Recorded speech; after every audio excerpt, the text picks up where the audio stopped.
쓸모아. 최근 유럽과 미국에서 한국산 시약 및 키트에 대한 구매 요청이 쇄도하고 있습니다.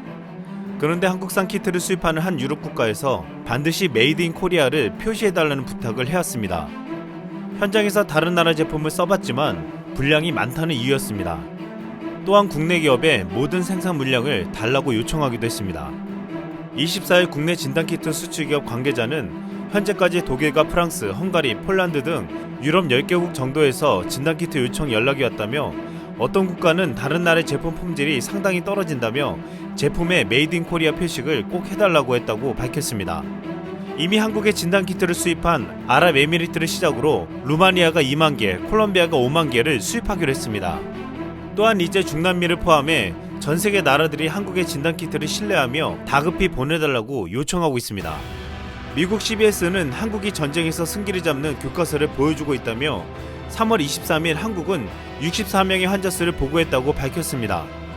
같은 날 하루 만에 8,500명이 넘게 증가한 미국은 지금 한국의 상황에서 희망을 보고 있습니다.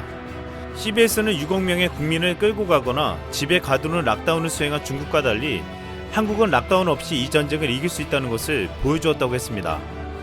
게다가 일요일부터는 한국에 들어오는 모든 유럽발 입국자에게 그 막대한 검사 능력으로 다시 퍼지는 것을 막으려 한다고 했습니다. 뉴욕타임즈도 미국이 이 위기를 극복하려면 한국을 보라며 유럽과 미국은 너무 늦었지만 지금이라도 한국을 배워야 한다고 주장했습니다. 스콧 고들리브 미국 FDA 전 국장은 우리가 한국 같은 결과를 얻을 기회는 놓쳤더라도 한국의 방법은 미국에 도움이 될 수 있다며 한국은 똑똑하고 공격적인 공중보건으로 이길 수 있음을 보여주고 있다며 한국을 모델로 삼아야 한다고 했습니다. WHO는 이미 대응이 모범 사례로 한국을 지목했고 한국을 많은 국가들에게 모델로 삼으라고 하고 있습니다.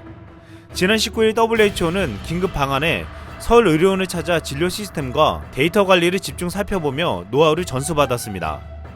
WHO 자문위원들은 신뢰도 높은 한국의 대응 시스템과 데이터를 직접 보고 듣고 싶어 했다고 했고 서울의료원은 그동안의 경험과 노하우를 충실히 전달해 세계 방역체계 구축과 개발에 기여할 수 있기를 바란다고 했습니다. WHO는 환자 숫자가 훨씬 더 많았던 중국과 같은 경우는 특이한 점이 많아 일반화하기 어려워서 그대로 받아들이기 힘들다고 하면서 한국이 일반화할 수 있는 모델을 만들어달라고 말했습니다. 한국은 23일 환자들과 직접 접촉하는 의료진들을 위해 의료지원 로봇까지 선보였습니다. 서울시 디지털재단은 서울의료원의 발열감지, 운송, 살균 소독 등을 담당하는 3종 로봇을 각각 2대씩 지원했습니다.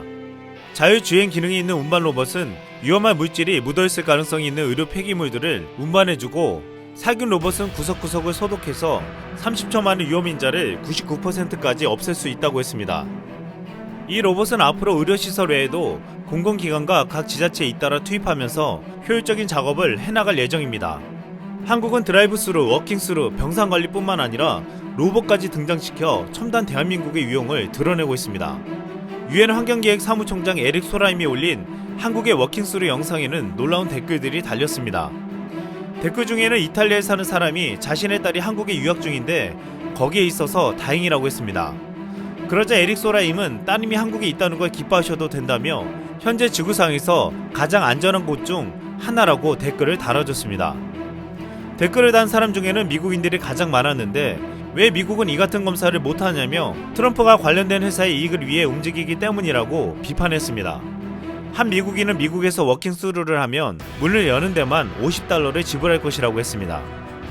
얼마 전 한국이 대부분의 검사를 무료로 해준다고 하니 미국에서도 검사가 무료라고 같은 혜택을 준다는 주장이 나왔습니다. 하지만 미국도 검사를 무료로 시행하고 있으나 문제는 병원비였습니다. 미국 TV 드라마 워킹데드에 출연한 다니엘 류먼은 의심돼서 병원을 찾았으나 증상이 가볍다는 이유로 검사조차 못 받았다고 했습니다. 그런데 다니엘 류먼이 받은 병원 진료비 영수증에는 $9,116가 찍혀 있었다고 했습니다. 우리 돈으로 무려 1,145만원이나 든 것입니다. 그러면서 병원은 중증, 고령, 최근에 중국이나 이탈리아에 있었던 사람들만 검사하도록 허락했다고 했습니다. 지금 이 같은 미국의 현실은 의료 민영화에 대한 민낯을 드러내주고 있다고 말하고 있습니다. 미국에 사는 유학생들이나 교민들은 만약 걸리면 병원비를 감당할 수 없기에 불안에 떨며 한국에 오려하고 있습니다. 이 때문에 한국행 행렬이 폭주하자 최근 한국행 비행기 티켓값이 3배나 폭등하기도 했습니다. 한국은 이번 위기에 대처하면서 완벽한 모델을 전 세계에 제시해줬습니다. 외신들이 지적한 한국 모델의 4가지 놀라운 점은 민주성, 선진의료, 투명한 정부, 의료보험 제도였습니다. 한국은 그동안 많은 위기를 겪으면서 전 세계 어느 국가도 하지 못한 대응책을 구축해 놓았습니다. 그래서 지금도 전 세계 위기를 해결하기 위해 한국은 특별한 역할을 요구받고 있습니다. 이상 쓸멍했습니다.